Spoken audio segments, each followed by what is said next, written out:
Booking issues are common, and here's the most frequent one people encounter.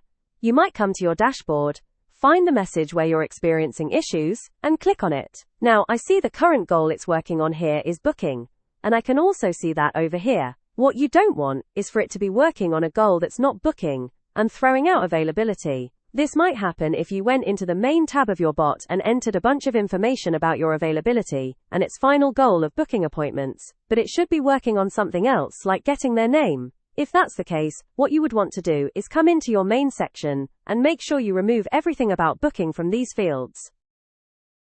Another issue people run into is if you're using another calendar and you have a variable in here, or maybe pasted your calendar ID, make sure that calendar ID is correct. Also, make sure that if you're using a variable, that variable on that contact is not blank. If the calendar ID is blank, it doesn't know how to book and we may run into issues.